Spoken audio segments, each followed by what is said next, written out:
Miami-Dade.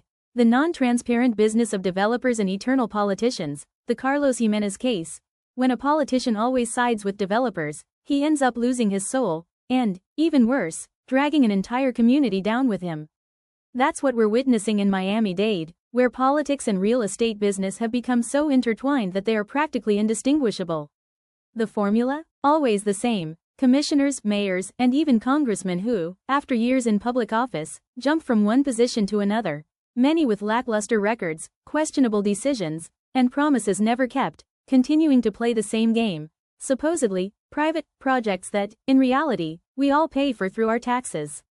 This is how developers' empires are built. They sell their projects to the public as private investment, but when something goes wrong, it's the people who end up footing the bill, directly or indirectly. A network of lobbyists, intermediaries, and so-called investors emerges, whose only interest is public money or the land that, for generations, has sustained our community. The Sweetwater case proves this. Congressman Carlos A. Giménez has requested federal funds, not once, but twice, May 2024 and May 2025, in favor of developer Raul Rodriguez, the promoter behind the demolition of Lil Abner Mobile Home Park. All of this is done under the narrative of affordable housing, while in reality more than 900 families, many of them with over 36 or 40 years living in the same place, were displaced, all without transparent consultation and with real estate and legal maneuvers conducted behind the community's back. The timeline is undeniable. May 8, 2024. Giménez requests federal funds in complete secrecy. May 10, 2024. Key steps are taken to enable the eviction.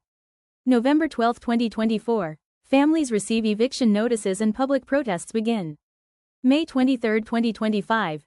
Giménez sends another letter, requesting more funds for the same developer. The result is plain to see: hundreds of displaced families, elderly people losing their homes at the end of their lives, and a network of direct beneficiaries, politicians and businessmen, who never lose. What is most outrageous is seeing these public officials at social events, posing and self-promoting, while their administration has only ever served the same usual interests. Congressmen seeking to return as city mayors, eternal recyclers of power, come back again and again, asking for votes with the same speeches: freedom, fighting communism, promises of housing and help for those in need, but in reality, they only help the big real estate interests, using federal and county funds, that is, all our money. And we cannot fail to mention a structural reality.